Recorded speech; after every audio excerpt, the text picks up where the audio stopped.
This first lesson, starting in chapter 11, is about Satan's everlasting hatred. Now, the Old Testament doesn't quite say it that way. This is another one of those allusions to the Old Testament. It's called the everlasting enmity, but enmity is not a normal English word for us, and so I called it hatred. But Revelation, we have hope. Remember, the whole book was written to give that second generation hope as they went into the most intense persecution there's ever going to be until the end. And so they were in the run-up to the end of the world's persecution that we're actually far closer to than anyone else. Again, the overview of these chapters is lost humanity seeks to rule themselves. Isaiah 53 says, all we like sheep have gone astray. We all want our what? Own way. Perfect. I love that you guys know these verses. I was born hardwired. You know what hardwire means? It's not wireless like Wi-Fi. I've got a fiber optic cable, you know. I got a direct connection to wanting my own way. And so do you. That's our lifelong struggle. You can't really know the Lord's will when you want your own way.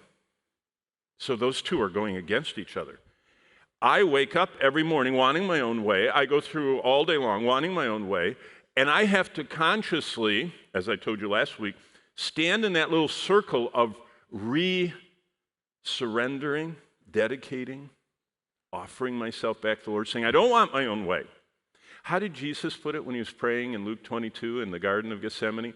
Over and over, the present active tense tells us, he was saying, not my will, not my will, not my will, not my will. That was the 100% human Jesus being honest. That we want our own will, and he says, not my own will, but yours be done.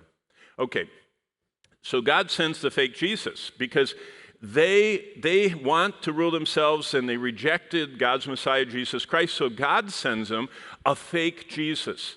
He's called the beast.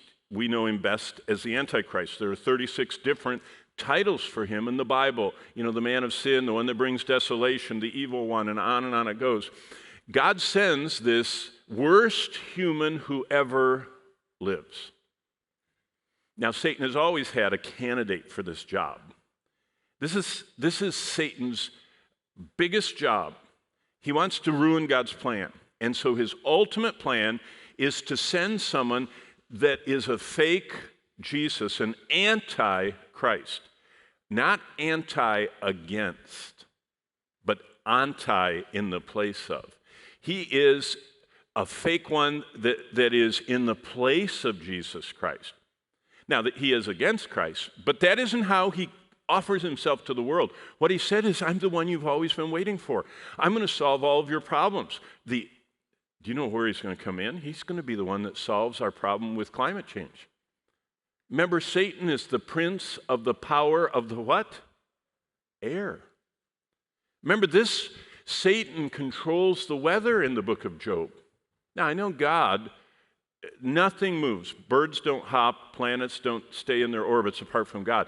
But God has offered to Satan the use of the powers that he has within parameters. And one of his powers is this lightning and storm and all that stuff. And so this fake Jesus, the worst human who ever lives, leads humanity to destruction because he becomes their God. And that's everything we're going to see this morning. Now, where we are is in the tribulation. Revelation has 7 clear events. All of them were given so that we have hope because we know God's plan, and we aren't troubled and fearful. Sheep, which we are like sheep can't do anything when they're afraid. They won't eat. When they're agitated and anxious, they can't eat. In fact, if they get sick for too long, it ruins their wool production, which is one of the main reasons for sheep, making all that beautiful wool.